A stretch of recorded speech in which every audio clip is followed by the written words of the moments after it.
আসসালামু আলাইকুম। সকলকে স্বাগতম জানাচ্ছি সরলরেখা অধ্যায়ের আরেকটি ক্লাসে। আজকে আমাদের টপিক হচ্ছে ত্রিভুজের ক্ষেত্রফল নির্ণয় সংক্রান্ত। দেখো, আমরা গত কয়েক ক্লাসে বিভিন্ন ধরনের সরলরেখার সমীকরণ নিয়ে আলোচনা করেছিলাম। আমরা অক্ষের সমান্তরাল রেখা, তারপর একটা বিন্দু একটা স্থানাঙ্ক দেওয়া থাকলে, একটা বিন্দু আর ঢাল দেওয়া থাকলে কিভাবে সরলরেখার সমীকরণ বের করতে হয়, দুইটা বিন্দুগামী সরলরেখার সমীকরণ কিভাবে বের করতে হয়, মূল বিন্দুগামী সরলরেখার সমীকরণ, বিভিন্ন টাইপের সমীকরণ দেখেছিলাম। আজকে সেরকম সমীকরণগুলোই আমাদের প্রশ্নে দেওয়া থাকবে। হ্যাঁ, ধরো এরকম তিনটা সমীকরণ দিয়ে দিবে, দেন কি বলবে, সেই তিনটা সমীকরণ মিলে তো একটা ত্রিভুজ হতে পারে। তিনটা সরলরেখা মিলে, ধরো এটা একটা সমীকরণ, এটা একটা সমীকরণ, এটা একটা সমীকরণ। আমাদেরকে বলবে সেই ত্রিভুজের ক্ষেত্রফলটা বের করতে।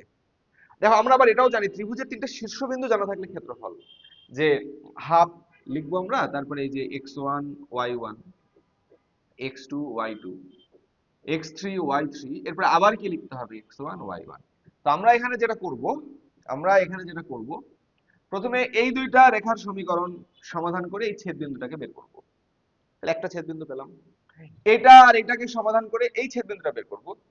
তারপরে এইটা আর এইটা মিলাই আমরা এই ছেদ বিন্দুটা বের করব। তিনটা ছেদ বিন্দু পেয়ে গেলে মানে কি, তিনটা ছেদ বিন্দুর স্থানাঙ্ক পেয়েছি, আমরা তিনটা শীর্ষ জানি, ত্রিভুজের ক্ষেত্রফল ওই সূত্র ইউজ করে আমরা করে ফেলবো। দেখো একটা এক্সাম্পল খেয়াল করো, কি বলছে, y equal to mx, y equal to m1x আর y ইকুয়াল টু b, সরলরেখা তিনটি দ্বারা আবদ্ধ ক্ষেত্রফল। তুমি ঠান্ডা মাথায় ভাববা যে ভাইয়া y ইকুয়াল টু mx, ভাইয়া এটা তো মূল বিন্দুগামী সরলরেখা। y ইকুয়াল টু mx আমি এক নাম্বার দিলাম, এটা কি মূল বিন্দুগামী সরলরেখা।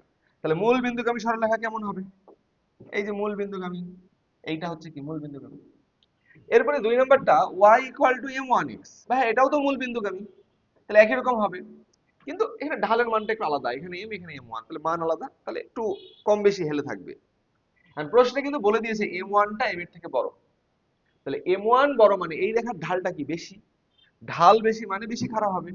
তাহলে এইটা হবে কি বলো, y ইকুয়াল টু, এইটা হচ্ছে y ইকুয়াল টু mx আর এইটা হচ্ছে y equal to m1x। And last y equal to b। ভাই আমি তোমাদেরকে বলেছিলাম x অক্ষের সমান্তরাল রেখার সমীকরণে x থাকে না। তাহলে যেহেতু এই সমীকরণে x নাই, তাহলে এটা কি x অক্ষের সমান্তরাল। তাহলে এই রেখাটা কেমন হবে, এই যে x অক্ষের সমান্তরাল, নাম কি, y ইকুয়াল টু b। এখন দেখো, এই যে ছেদবিন্দু, এই যে ছেদবিন্দু, এই যে ছেদবিন্দু বের করতে হবে। ঠিক আছে, চাইলে লিখতে পারো 1 2 সমাধান করি, 2 3 করি, 1 3 করি, এভাবে সমাধান করতে পারো। আবার চাইলে চিত্রেও ক্যালকুলেশনটা করে ফেলতে পারো। দেখো, আমি যদি চিত্রেই করি, এই যে এই ছেদবিন্দু দেখেই বোঝা যাচ্ছে কত, মূল বিন্দু 0 0। এই ছেদবিন্দু কত হবে, খেয়াল করে দেখো, আমি যদি এই সমীকরণ আর এই সমীকরণটা সমাধান করি তাহলে কি পাবো না। আর সমাধান করতে গিয়ে দেখতে পাচ্ছি এই বিন্দুতে দেখো তো y এর মানটা কত, b। তাহলে y এর মান b আর x এর মান কত, এই y এর মান যদি আমি এখানে বসায় দেই b, তাহলে b ইকুয়াল টু mx, তাহলে x ইকুয়াল টু কত, m এই পাশে আসলে b বাই m। তাহলে b বাই m কমা b, এটা হবে কি এই বিন্দুর স্থানাঙ্ক। যেহেতু এখানে y এর মান b আর b এখানে বসায় দিলে সেখান থেকে x এর মানটা পাইলাম। এখন আসে এই বিন্দুটা, এখানেও দেখো তো y এর মান কত, b। তাহলে এখানেও y এর মান b আর x এর মান কত, এই যে b, টা এই সমীকরণে বসায় দাও। b বসালে b ইকুয়াল টু m1x, তাহলে x ইকুয়াল টু কি হবে, b ভাগ m1। দেখো তো, আমি তিনটা শীর্ষবিন্দু পেয়ে গেছি না। এখন এই তিন শীর্ষ বিশিষ্ট ত্রিভুজের ক্ষেত্রফল আমাদেরকে নির্ণয় করতে হবে। তাহলে অতএব 0 0 b বাই m কমা b, b বাই m1 কমা b, এই শীর্ষ বিশিষ্ট ত্রিভুজের ক্ষেত্রফল কি জানি আমরা, প্রথমে লিখবো হাফ, এরপর প্রথম শীর্ষ 0 0 টা লিখবো, এরপরে দ্বিতীয়টা লিখবো b বাই m, নিচে কত b, এরপরে b বাই m1 নিচে আবার b, এরপরে প্রথমটাকে কি করতে হবে, আবার লিখতে হবে। তাহলে 0 0 টাকে আবার লিখতে হবে। তাহলে ক্যালকুলেশন করে ফেলি, চলো। হাফ, প্রথমে এই বরাবর গুণ করো, করলে কত হবে 0, এই বরাবর করলে কত হবে b স্কয়ার বাই m, এই বরাবর করলে কত 0, মাইনাস এই বরাবর 0, মাইনাস এই বরাবর করলে কত b square by m1, minus এই বরাবর করলে কত 0। তাহলে বলো না, হাফ ইনটু কি থাকছে, এই যে B square by M minus B square by m1, এখান থেকে এটা বি স্কয়ার কমন নিয়ে নিতে পারো রে ভাই, নিলে কি থাকবে B square by 2 1 by m minus 1 by m1, এটাই হচ্ছে আমাদের অ্যান্সার। ওকে, কি করলাম খেয়াল করো, এই যে তিনটা সমীকরণ দেওয়া, এই তিনটা সমীকরণের চিত্র আঁকায় ফেললাম, চিত্র আঁকানোর পরে এই যে ছেদ বিন্দুগুলো বের করে ফেললাম, তাহলে এই যে শীর্ষগুলো পেয়ে গেলাম।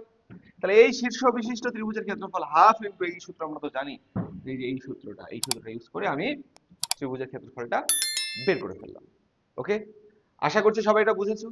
চলো আমরা পরের ম্যাথে চলে যাই। কি বলছে, দেখাও যে x equal two a, y equal to b এবং y ইকুয়াল টু mx রেখা তিনটি দ্বারা যে ত্রিভুজ উৎপন্ন হয় তার ক্ষেত্রফল হবে এত। তাহলে এই প্রশ্ন আরো ভালো, কারণ আমার উত্তর ঠিক না ভুল আমি নিজেই বুঝে যাব, কেননা উত্তরটা মিলাইতে পারবো, আমাকে দেখাইতে বলছে বা প্রমাণ করতে বলছে। ওকে, তাহলে আসো আমরা ওই সমীকরণগুলো অঙ্কন করে ফেলি। এটা y অক্ষ।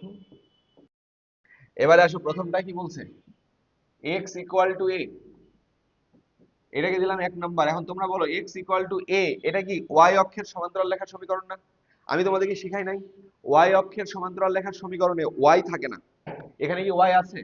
তাহলে এটা কি y অক্ষের সমান্তরাল। তাহলে খেয়াল করো y অক্ষ কোনটা, y অক্ষ এই যেটা, এই y অক্ষের কি হবে সমান্তরাল, মানে এরকম কোথাও থাকবে। নাম কি এটার, x ইকুয়াল টু a। ঠিক আছে, এরপরেরটা বলছে y equal to b, y equal b, এটাকে দিলাম 2 নাম্বার। বলো এই সমীকরণে x নাই, আর আমি বলেছিলাম যেখানে x নাই সেটা x অক্ষের সমান্তরাল। তাহলে এটা কি x অক্ষের সমান্তরাল, তাহলে এই যে এটা x অক্ষ, x অক্ষের সমান্তরাল কোথাও থাকবে। ঠিক আছে, আমি ধরলাম মনে করো কথার কথা এখানে থাকলো, তাহলে এটার নাম কি, এটা হচ্ছে y equal to b। And 3 number y equal mx, y equal mx 3 number. তাহলে বলো y ইকুয়াল টু mx মানে এই যে মূল বিন্দুগামী সরলরেখা, তাহলে বলো এটা কি y ইকুয়াল টু mx।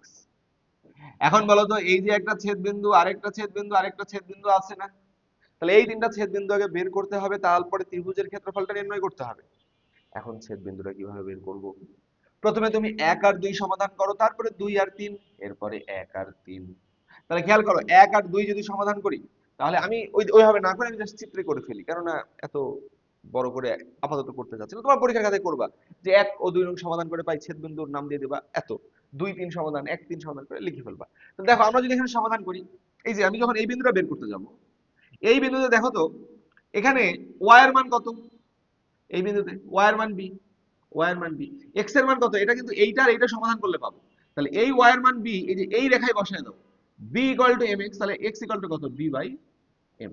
তাহলে এই বিন্দুর স্থানাঙ্ক কত আসলো, b বাই m কমা b। এরপরে আসো এই যে এই বিন্দুটা, এখানে বলো এই বিন্দুতে x এর মান কত, a, তাহলে x এর মান a আর y এর মান কত, b, দুটাই দেওয়া, ব্যাস শেষ। এরপরে আসো এখানে বলো x এর মান কত, a, y এর মান কত হবে, এই a যদি তুমি এই সমীকরণে বসায় দাও, x এর মান a বসালে y ইকুয়াল টু কি, ma। ওকে, বসাই দিলাম। তাহলে 1 2 ও 3 এদের আমরা দুইটা দুইটা করে সমাধান করে এই ছেদ বিন্দুগুলো ফার্স্টে পাবো, এগুলো লিখে ফেলবো। লিখার পরে এবারে লিখবো যে এত এত এত শীর্ষ বিশিষ্ট ত্রিভুজের ক্ষেত্রফল, তাহলে অতএব,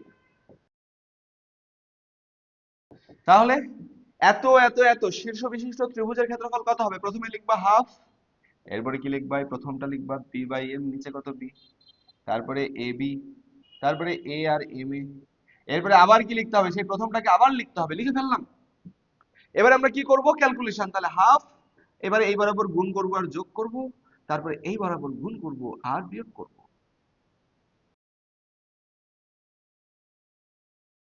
এখন খেয়াল করো আমাদের এই লাইনটা এসেছে, এখন মানে এটা ক্যালকুলেশন করে এবি এবি কাটলাম, -2ab লিখলাম। এখন এটাই অ্যান্সার, কিন্তু প্রমাণে কিন্তু আমার এটা নাই, বা দেখাইতে অন্য কিছু একটা বলছে। তা আমি একটা কাজ করি, আমার বাইরে 1/2 নিচে একটা m আছে, আমার এখানে 1/2 এসেছে, আমি জোর করে এখানে একটা 1/m কমন নিই। কি কমন নিব, তাহলে 1/m, তাহলে 1/2 1/m। তাহলে তুমি বলো যখন আমি 1/m কমন নিতে যাব, তখন এই m তো কমন চলে গেছে, তাহলে b স্কয়ার, এখান থেকে জোর করে নিয়েছি, এখানে তো ছিল না, তাহলে 2abm, এখান থেকেও জোর করে নিয়েছি, তাহলে কি হবে, plus m square a square. Okay, এবারে খেয়াল করো, এবারে 1/2m, এখানে কি থাকবে বলো, এই যে আমি যদি এটাকে এভাবে ভাবি, b এর উপরে স্কয়ার প্লাস m এ তার উপরে স্কয়ার মাইনাস 2 ইনটু এই b ইনটু m এ, দেখো তো মিলে গেছে না, কথা বলো, এটা কি সূত্রে পড়ছে না, b মাইনাস m এর হোল স্কয়ার, তাহলে কি হবে 1/2m b মাইনাস m এ হোল স্কয়ার, এটাই আমাদের অ্যানসার, দেখো এটাই আমাদের প্রমাণ আছে, 1/2m b মাইনাস m এ হোল স্কয়ার। ওকে, আশা করছি সবাই এই প্রশ্নটা বুঝতে পেরেছো, পরীক্ষায় আসলে সবাই অ্যানসার করতে পারবা। তো আমাদের আজকের ক্লাসটা এই পর্যন্তই, সকলে ভালো থাকো, সালাম আলাইকুম।